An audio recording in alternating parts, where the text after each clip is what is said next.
Dans cette séquence, on va étudier la concavité du graphe d'une fonction et ses points d'inflexion. Définition. Soit f est une fonction dérivable sur un intervalle i et cf sa courbe représentative dans un repère OIJ. On dit que la courbe CF est convexe sur l'intervalle i si elle est entièrement située au-dessus de chacune de ses tangentes. Parce que f elle est dérivable, donc en chaque point il y a une tangente. Il existe une tangente pour le graphe de CDF. Donc le graphe il doit être entièrement au-dessus de toutes les tangentes. On dit qu'elle est concave sur l'intervalle i si elle est entièrement située au-dessous de chacune de ces tangentes. Et on appelle point d'inflexion de la courbe CF tout point où elle change de concavité. Voilà le schéma qui illustre un graphe, la concavité et la convexité d'un graphe. Par exemple, ce schéma, c'est la courbe d'une fonction qui est convexe sur R. C'est-à-dire, le graphe il est situé au-dessus de toutes les tangentes. Là, le graphe est concave. Le graphe il est situé au-dessous de toutes les tangentes. Et dans le troisième graphe, f change de concavité, on a un point d'inflexion. C'est le point où f change de concavité sur l'intervalle moins l'infini 0. CF est concave. Et sur l'intervalle 0 plus l'infini, CF est convexe. Proposition. Soit f est une fonction deux fois dérivable sur un intervalle i. Et CF, sa courbe représentative dans un repère orthonormé. On a CF est convexe sur I, si et seulement si, quel que soit x appartenant à I, f seconde de x est supérieur ou égal à 0. CF est concave sur I, si et seulement si, quel que soit x appartenant à I, f seconde de x est inférieur à 0. C'est-à-dire, la concavité ou la convexité de f dépend du signe de f seconde.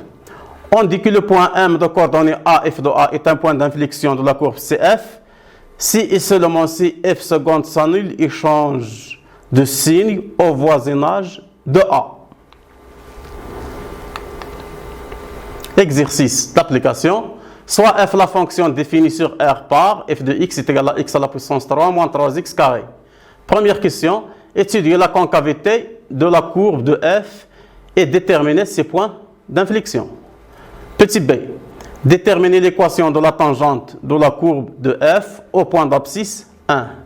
Petit c. Tracer le graphe de f au voisinage de 1. Deuxièmement, petit a.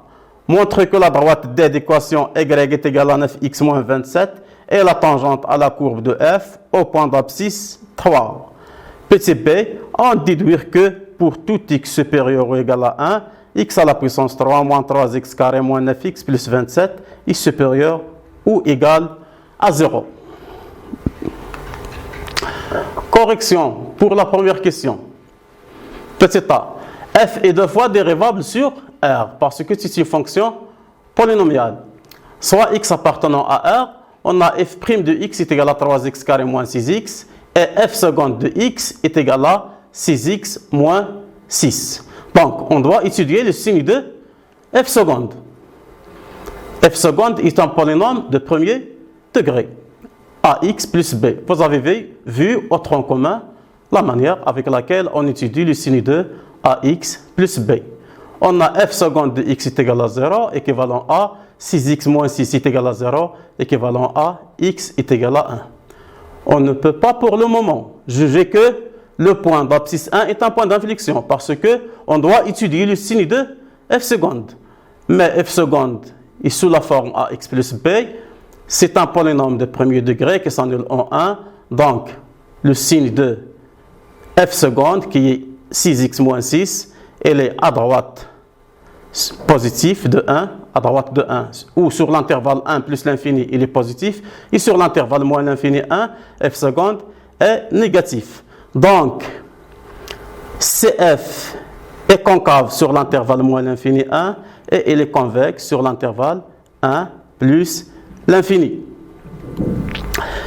On remarque que f seconde s'annule en 1 et elle change de signe.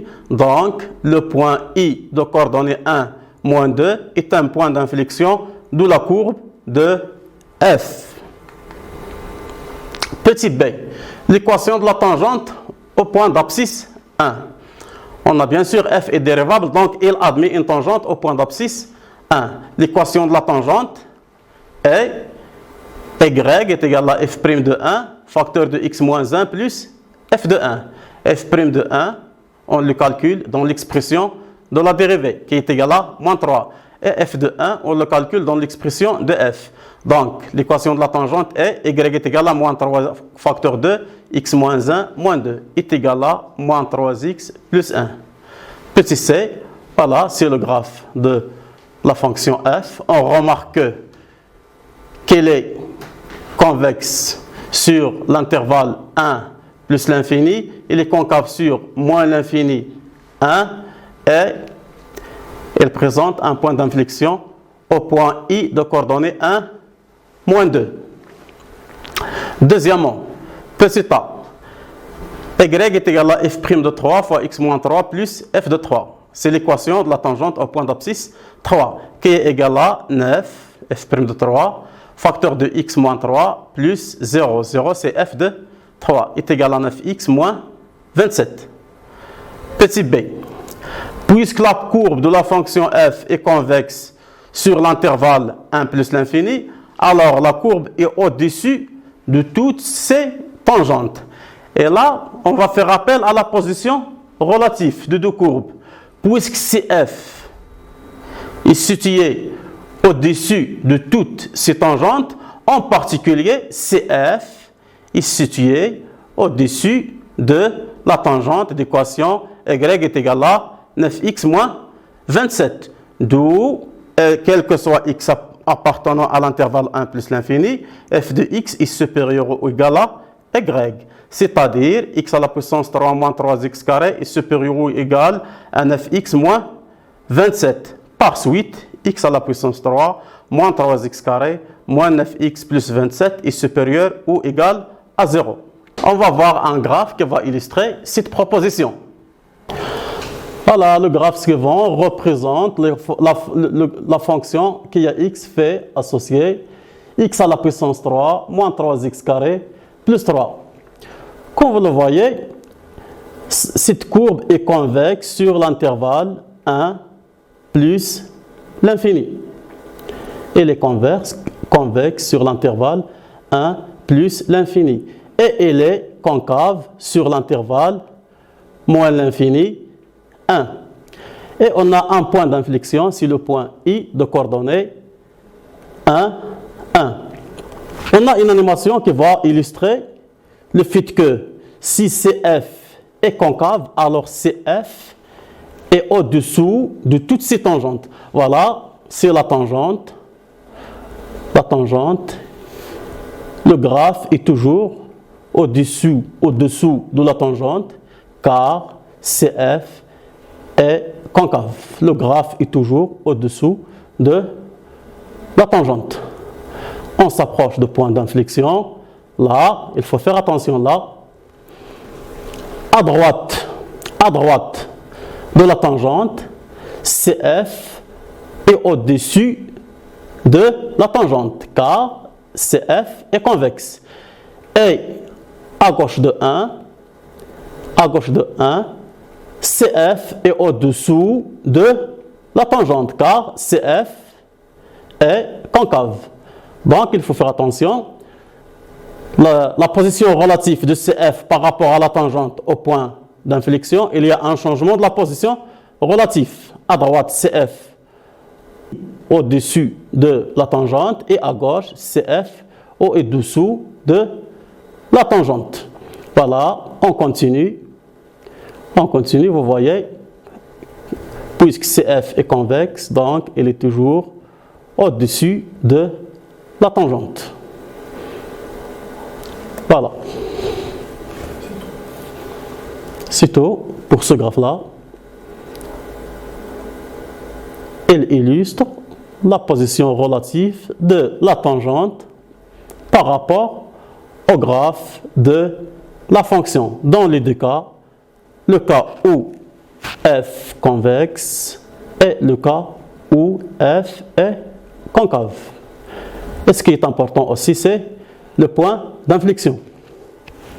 Voilà, comme ça, on termine ce graphe-là. Pour étudier une fonction numérique, on peut suivre les étapes suivantes.